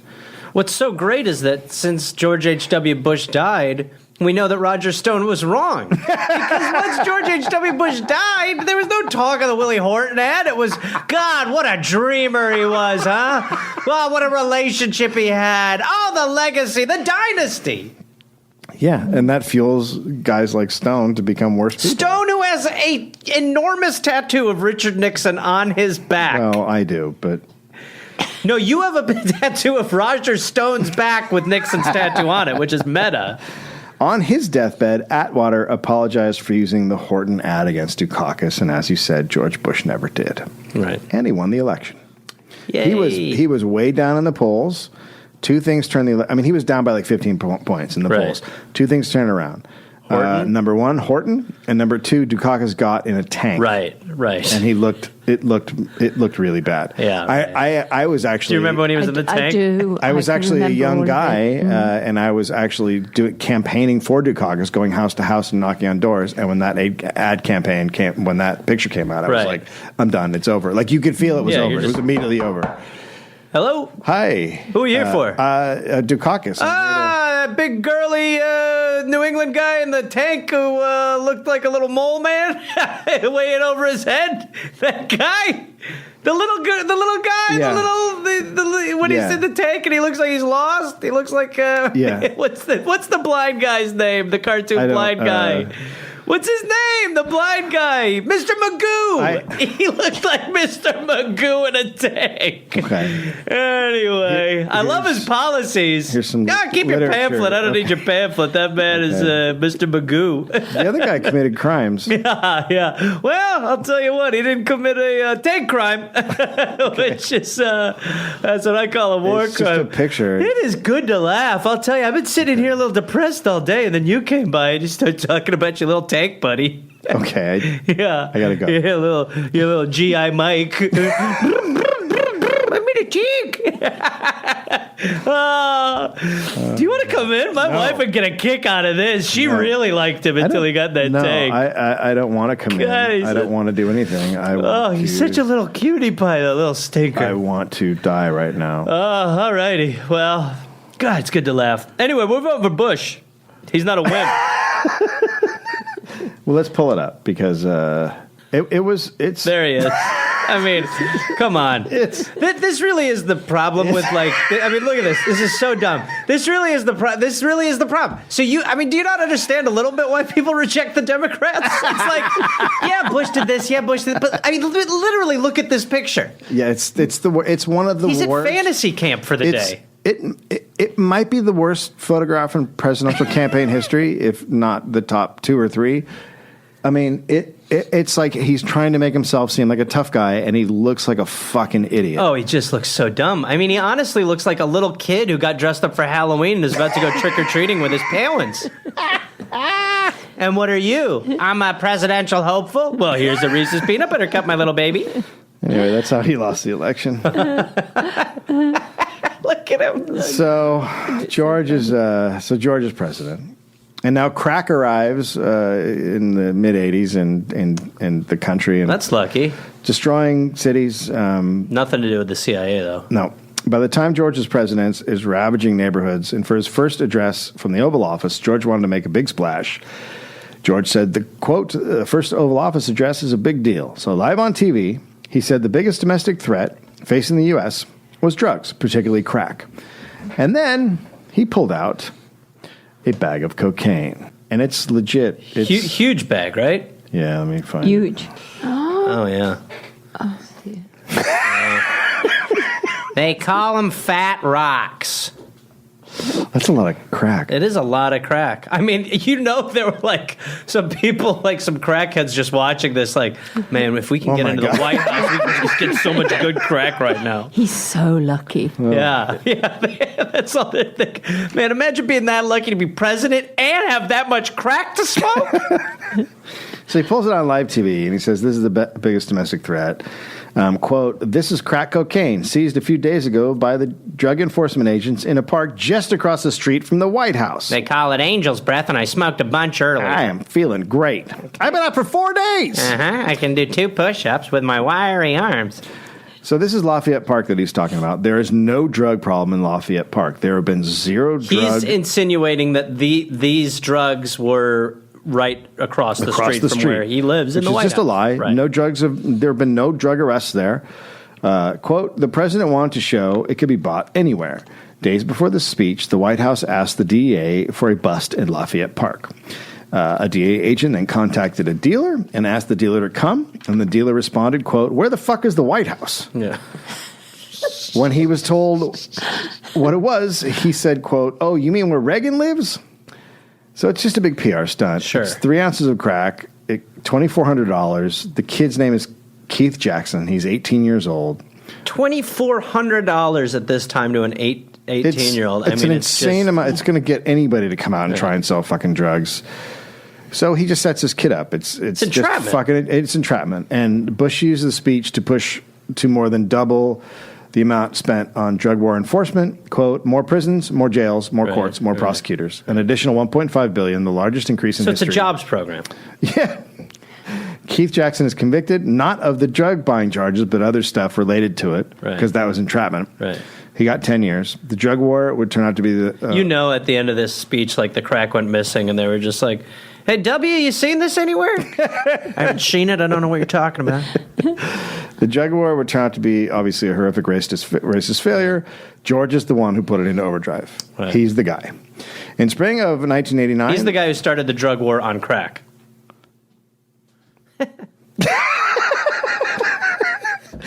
In the spring of 1989, the Berlin Wall fell. The Cold War is over. So now the U.S. is the most powerful country on Earth. And George did not like his wimp image. Right. And then there was that Noriega situation. There were 18 U.S. bases in Panama, and due to our long history with the Panama Canal, obviously that's the thing, right? Mm-hmm. So we have a lot of bases there. But the canal was scheduled to be turned over to Panama partially in 1990 and then completely in 2000. So the U.S. is slowly going to lose control of Panama starting the next year. Well, knowing how we handle stuff. We do. We just are like, hey, we talk it out. Goodbye. People always say the U.S. talks too much. Yeah. Yeah.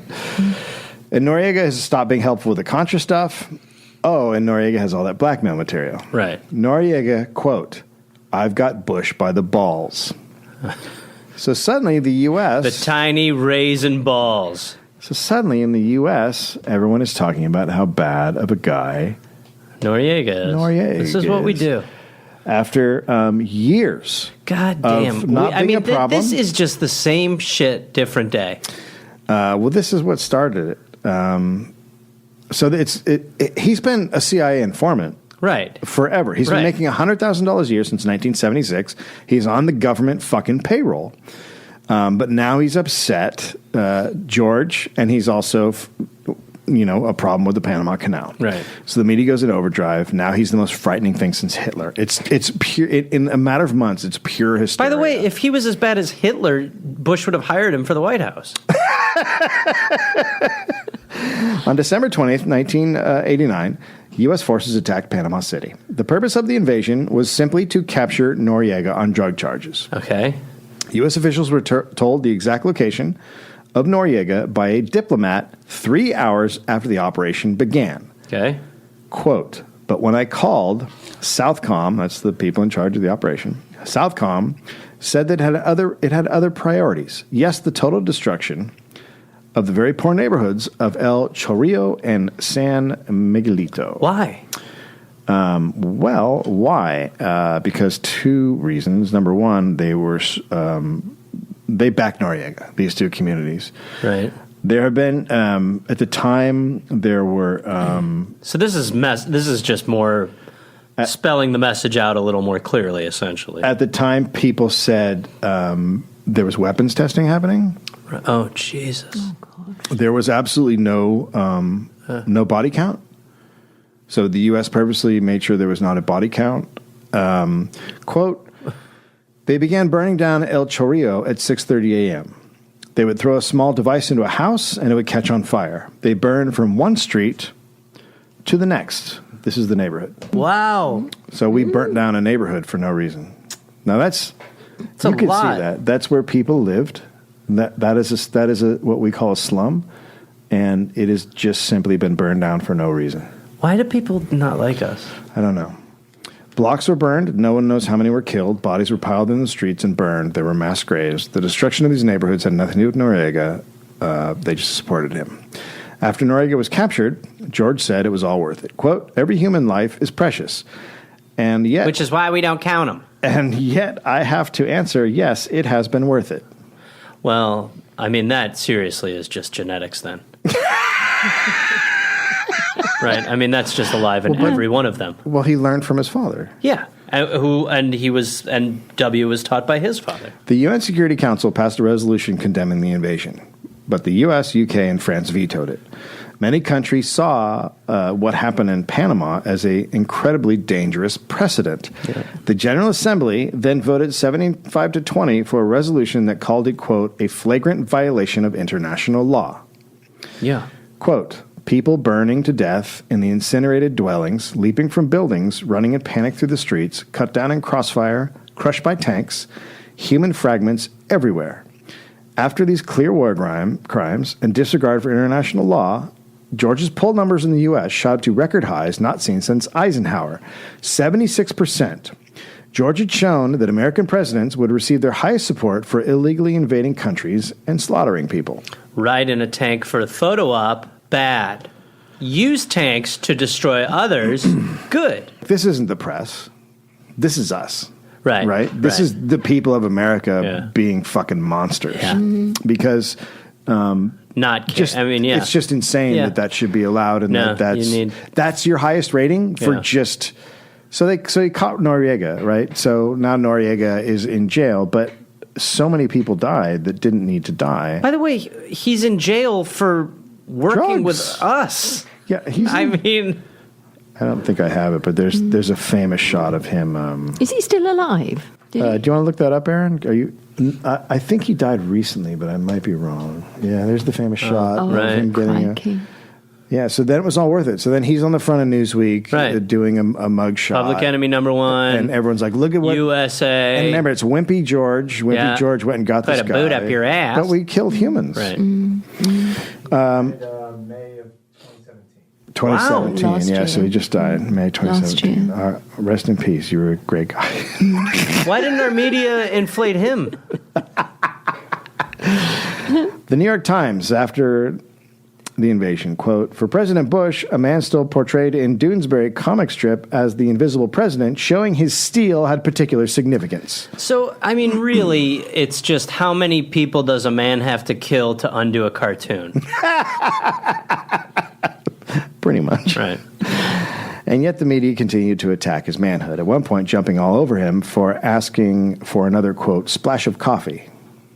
That's not even bad. I know. It doesn't even, but at this point, they're just leaping on fucking anything. Yeah, right. It's like TMZ before TMZ. And we already know he's mad about it. He said he is. A Republican operative said he should tour the country so he saw how real people acted. George Will, a Republican, said his administration suffered from, quote, moral flaccidity. Like, that's just... Yeah. I mean, I'm not even fully sure what it means, but you are just I know what you're saying. If you just put flaccid in there, you know what you're fucking doing. Hey, you limp dick motherfucker, how's it going? Yeah, floppy attitude. A year and a half after the Newsweek article, George was still mad about it, and he told reporters, quote, you're talking to the wimp. You're talking to the guy that had a cover of a national magazine that I'll never forgive. Put that label on me. I mean, are you like a junior in high school? You're the president.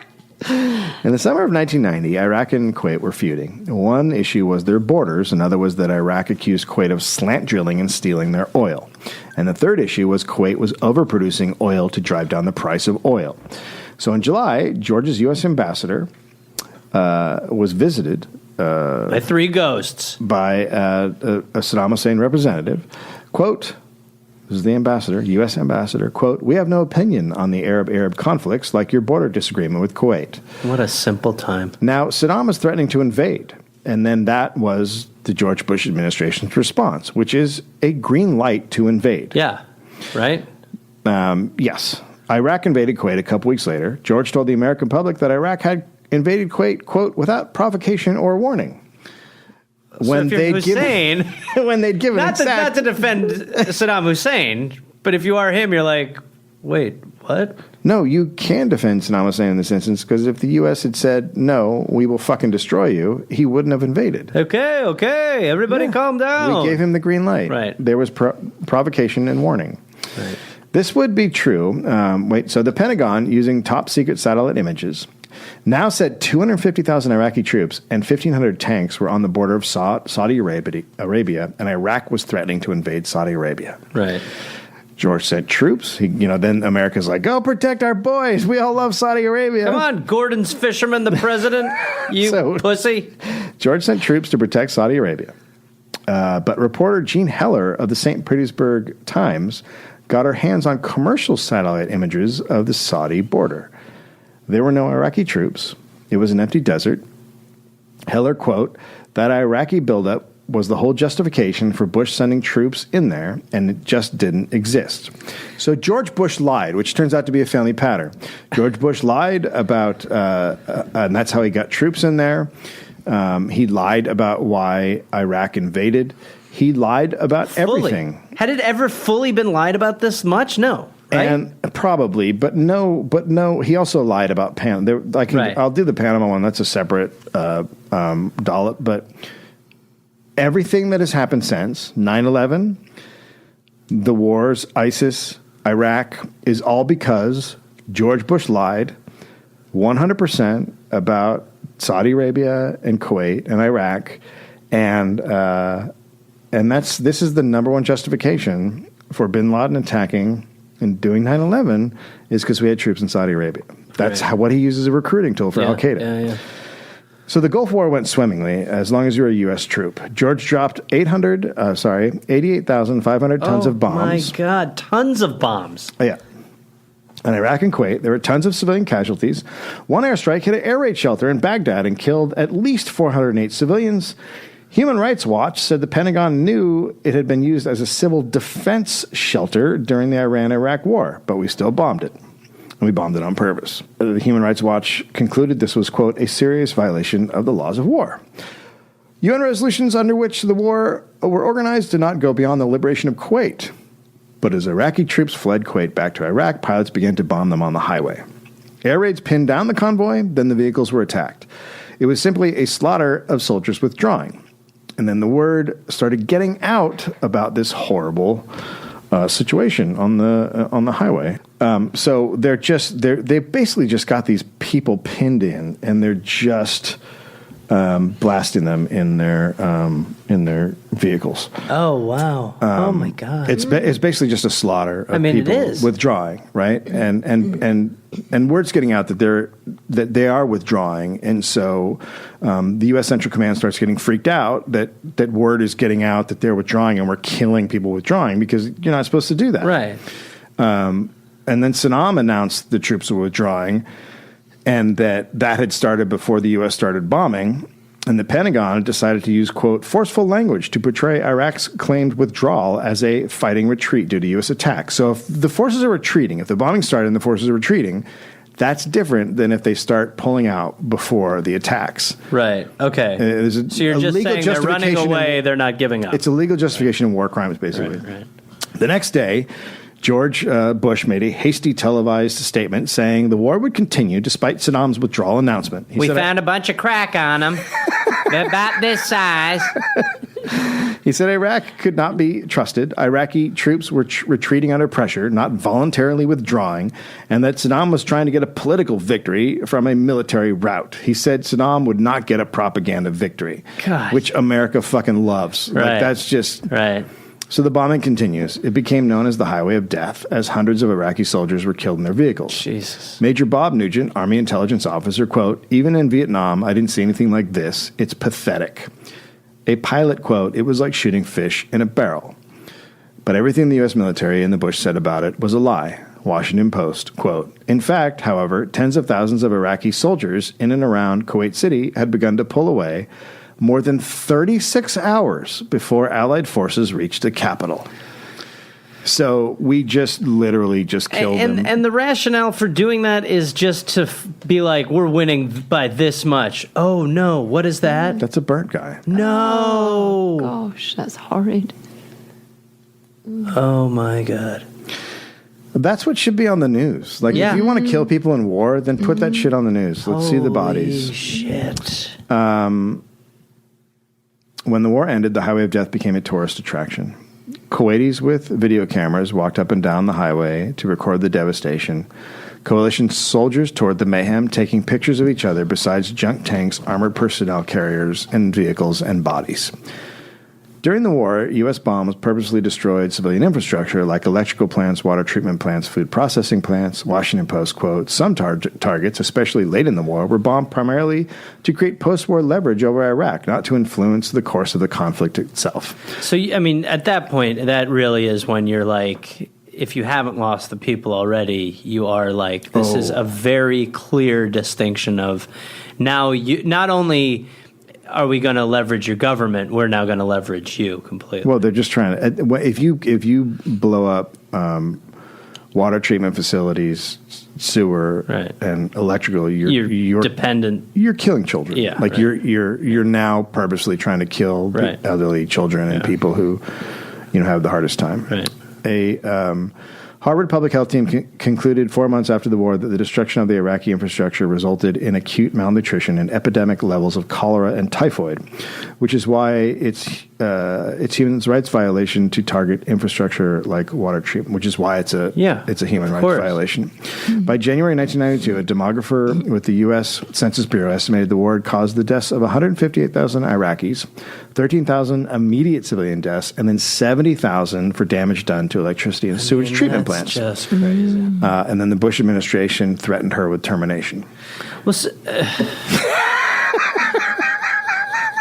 it would be nice if the numbers weren't fudged. Like everything else is bullshit. It would be nice if you just at least, because that's the same thing that happened in Iraq the last time, or happens in Afghanistan, where you're like, I think we killed about 3,000 people, and it's like, no, 300,000. George also encouraged Iraqis to rise up against Saddam. In the north, where the Kurds were, there was a no-fly zone, but in the south, Iraqis took this as a sign they would be protected by the U.S. if they rebelled, so they did, as George Bush had encouraged them, and then they were slaughtered, as the U.S. sat by and watched.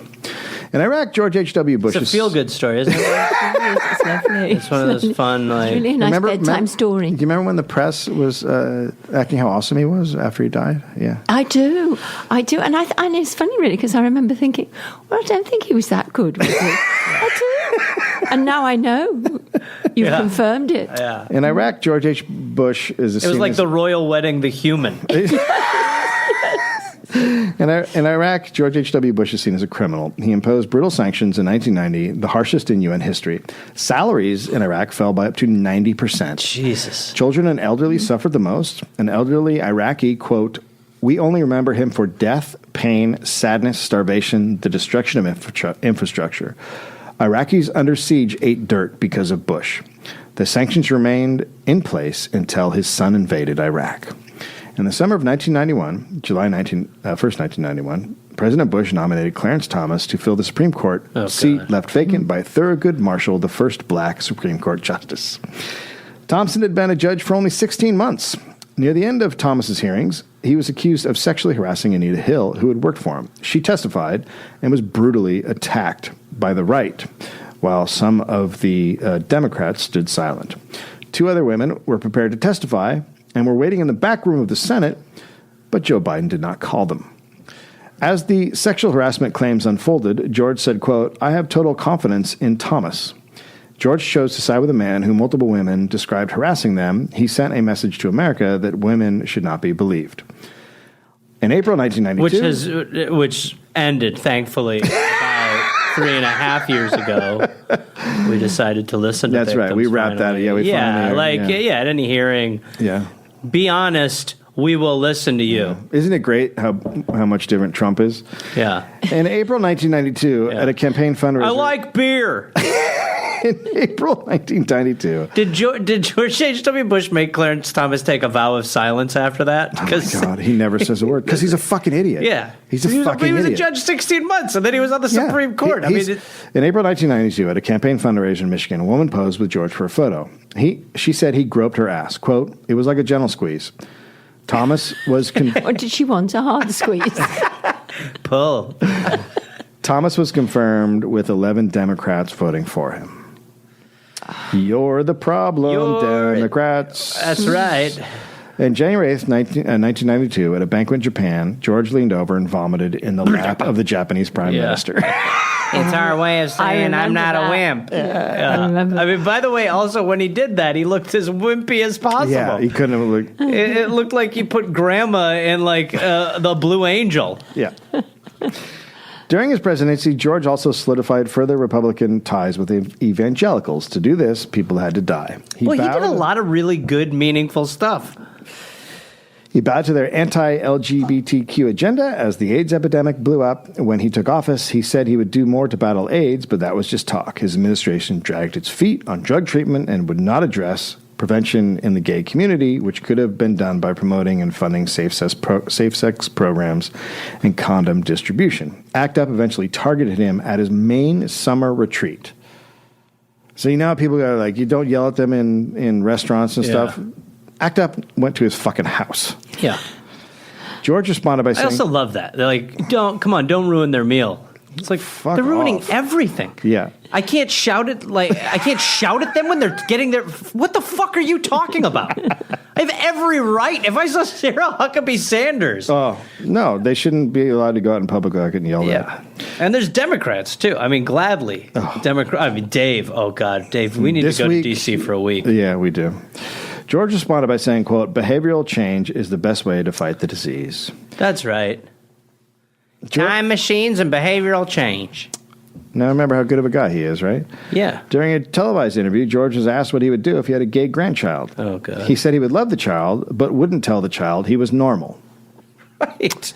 Goodness Yeah, sake. that's how you love something, right? George's cabinet was full of anti-gay zealots. His health secretary teamed up with evangelical leaders to cover up a government study that found that LGBTQ teens were at higher risk of suicide. He publicly denounced same-sex marriage. In Christmas Eve 1992, Defense Secretary Caspar Weinberger was about to go on trial for perjury and obstruction of justice for the Iran-Contra investigation. So it's 6 time. years. It's 6 years later. It's finally fucking time. about to happen. George Bush It's about to go. pardoned him. What? Imagine if there was a president that was involved in a crime, and it was a blatant crime, and they were about to put on trial and take down his co-conspirators, and he pardoned them. Imagine what would happen. People would be up in arms, right? They would tear down the government. And Walsh, I feel like you're making a connection. Walsh, the prosecutor, quote, the Weinberger pardon marked the first time a president ever pardoned someone in whose trial he might have been called as a witness, because the president was knowledgeable of the factual events underlying the case. Walsh was furious. He accused George of misconduct and helping to complete the Iran-Contra cover-up. There were notes that Weinberger had taken which said Bush was involved in planning. He'd been in meetings about secret funding. By pardoning Weinberger, Bush prevented a trial in which evidence of his own involvement in the breaking of the law would have come out. The New York Times quote, in a single stroke, Mr. Bush swept away 1 conviction, 3 guilty pleas, and 2 pending cases, decapitating all that was left of Mr. Walsh's efforts, which began in 1986. He pardoned Elliott Abrams, former Assistant Secretary of State, Robert McFarland, former National Security Advisor, and former CIA officials Claire George, Alan Friars, and Dwayne Clarich. So whatever people are saying Trump is going to do to get out of his shit, nothing will fucking compare to what this motherfucker did. Nothing. Because this guy slaughtered people in Nicaragua for fucking years. For years. Illegally. So much so that Congress passed 2 amendments to make him stop. And he still fucking did it. And he gets away scot-free. It shows you that people's expectation about Trump and what is about to happen with Trump, the perspective needs to shift, because if you think that there's going to be the Captain America rides in and takes Trump away in handcuffs. Absolutely not. No, that's not what happens. It's not what happens. Is there's a domino that's going to fall, and then Trump's going to, get in the way of it in some capacity, and it's going to be on the reaction of the people to demand what happens next. And they will do nothing. They'll go out on the protest because that's all they want to do is protest. Yeah. And protest ain't going to cut it. Yeah, it's not going to cut it. No, it needs to be the next level. In his final report on the Iran-Contra affair in August 1993, Walsh said, quote, the criminal investigation of Bush was regrettably incomplete. He angrily said the Iran-Contra cover-up, which has continued for more than 6 years, has now been completed. In November 2003, Rosalind Corrigan was a 16-year-old girl whose father was a CIA officer. She met George Bush at a meeting of CIA officers in Texas. They took a picture together, and as they posed, he reached down and groped her ass. Jesus. Quote, my initial reaction was absolute horror. I was really confused. I was a child. In August 2016, an actress was doing a play near Kennebunkport, Maine. I think I have That's a picture where of that's this. his summer home.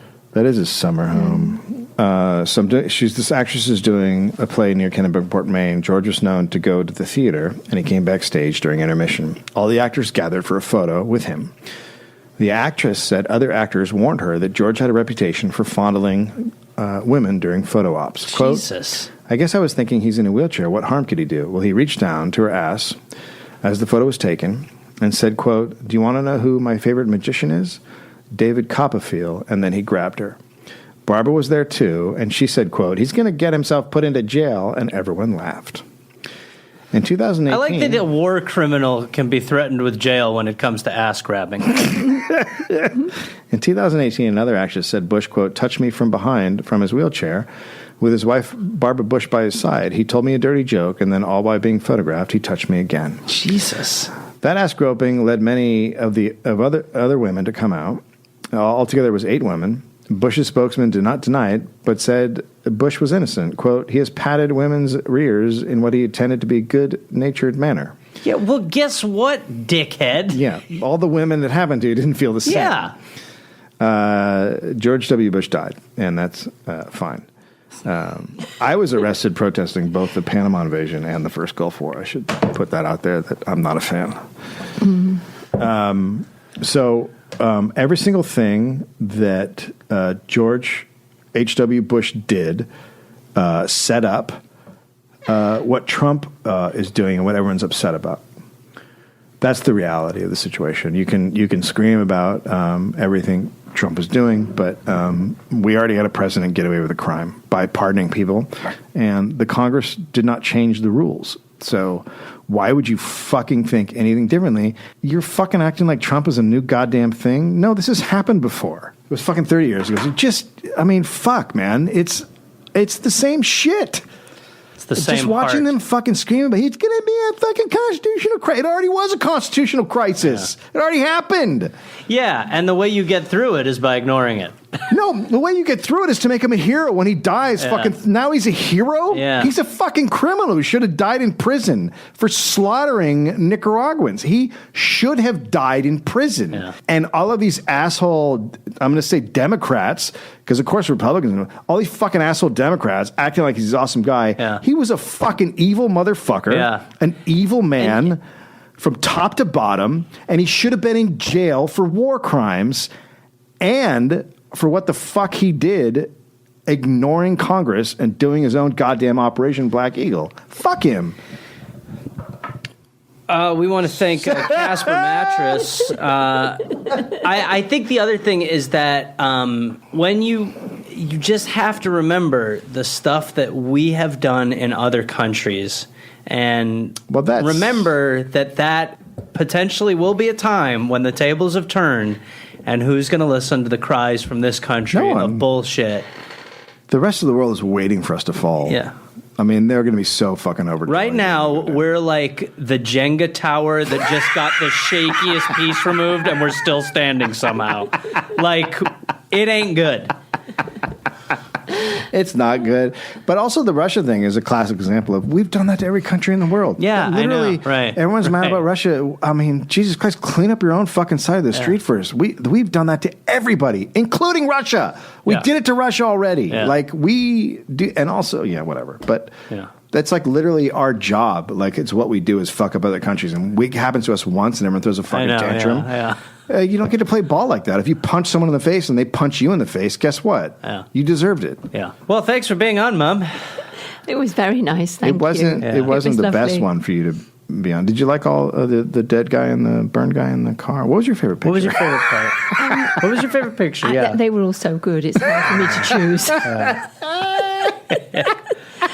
I think the fisherman one. Yeah. I do. I think When he's out, he's on the out in cover his of Gordon's Newsweek. fisherman. Yes. When he's dressed like the Gordon's describing fisherman. him as a wimp. Yeah. Well, we tried. Well, this is the first re-dollop. Yeah, it was our first re-dollop. I guess it's very true what good. they say. I don't remember anything. All right. Later. Hi, I'm Vanessa Bayer, and this is my brother Jonah. We're two siblings who love to talk about our childhood and nostalgia and how it shaped us into the people we are today. And we're so excited because all new episodes of our nostalgic podcast, How Did We Get Weird, will be hitting your feeds again. So get ready for more laughs, more incredible guests, and updates on our dad, aka the first Todd, including a recent run-in he had in our parents' condo community that Vanessa witnessed firsthand. Listen right here at our new home at All Things Comedy. It's gonna be rad.